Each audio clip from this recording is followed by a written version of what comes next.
Hello, and welcome to Dr. Jane TV. It's been a while since I put up a video, but I woke up this morning and it's an autumnal morning, it's quite misty, a little bit chilly, and I just suddenly felt motivated to put together a video. Because one of the things that's been happening to me of late is I seem to be becoming something of an ambassador for women in the second half of their lives. So women in their 40s, 50s, 60s. Now I know if you're in your 40s, you tend to think, nah, that's not the second half of my life. But realistically speaking, when we move into our 40s, we are starting to move into the second half. I'm in my 50s, I'm knocking on the door of 60. And I recently read that people who were interviewed in their 70s said that 58 was the happiest year of their life. I'm 58, and so far I'm doing very well.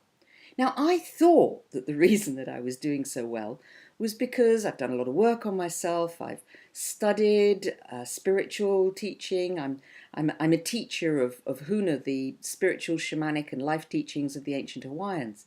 And I thought maybe that was why I was doing so well. But apparently no, it's just because I'm 58.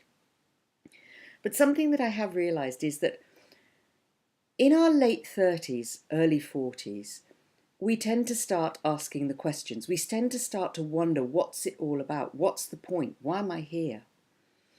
And this is part of a spiritual unfolding that happens, a spiritual maturing that happens when we're in our late 30s or early 40s.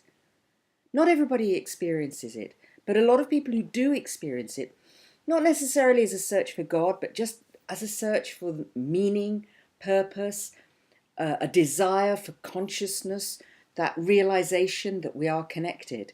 For a lot of people, that can be a very difficult journey.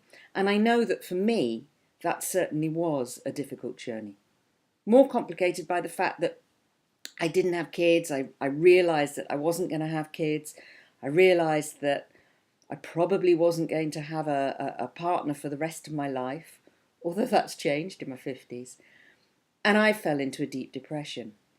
And as I've been doing my research, I've realised that a lot of women do start to feel lost or depressed or unhappy somewhere in their early 40s. For me, that period lasted quite a long time, but I've learnt tools and techniques that have helped me to get out of it.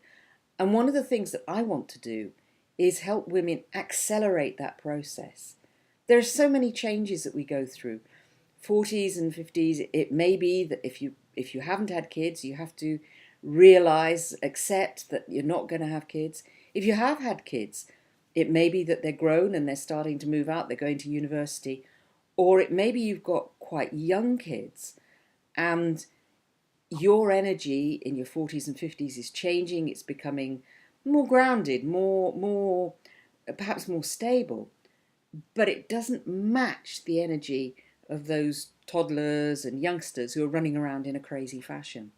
So there are a lot of challenges facing women in their 40s, their 50s and their 60s. Used to be that 60 was the retirement age for women in the UK. Now it's 67. But it's that idea that we're moving into this time where, yeah, things change. So one of the things that I want to be doing is talking to women about how things change and how to manage the change, how to deal with the menopause, although personally I think the menopause is a much better option than what went before. But how to deal with things like the menopause and how to deal with this growing into our wisdom gracefully. Because we're wiser, we have that wisdom to offer, and it's important.